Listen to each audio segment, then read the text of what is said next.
Now, before we go on in this lesson, I do want to point out that everything that we are going to talk about will work the same whether you are on the PC or the Mac version of Premiere, so keep that in mind.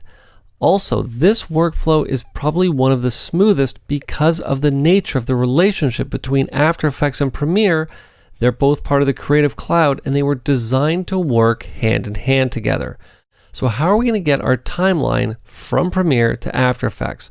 Well, keep in mind, you can send a clip or a series of clips from your timeline to After Effects by simply coming in and lassoing the selection of clips that you'd like, right-clicking on them, and navigating to replace with After Effects composition.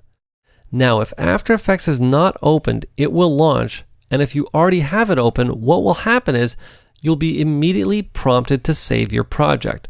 What I'm going to do is simply call this project AE301 from Premiere.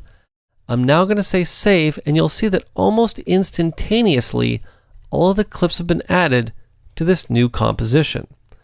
Now let's talk about what's actually happened inside of Premiere when we've done this, because again, like I said, these two programs are designed to work hand in hand together. I'm just going to Command or Alt and Tab back to Premiere, and you'll see that the clips in my timeline have now been replaced with one clip that's called AE301 linked comp from Premiere.aep. Now what this actually represents is the actual After Effects project that we had just saved out. If I happen to be working in a different project, I took that After Effects project, I brought it into Premiere, and I dragged it and dropped it into a timeline, you would see whatever we had composited inside that project in whatever Premiere project you happen to drop it in.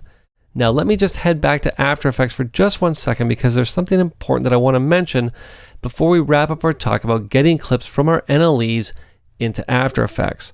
What's important to keep in mind is that no matter which application you're using, even Premiere, many of the effects that you'll be working with will not be supported in the move from your NLE to After Effects. So what I normally recommend is that if you're going to be sending clips from one application to another, yes, again, even Premiere, try to leave everything as cuts. You can get in and add any dissolve work that you want to do once you're inside After Effects, but if you leave everything as cuts, it's just going to make the whole workflow a lot smoother. There is actually two ways to get clips from your nonlinear editing application into After Effects, and the other is to export each clip individually, bring it into After Effects, and then reassemble everything. But I'll be honest with you, I highly recommend against that, and I want to talk about why next.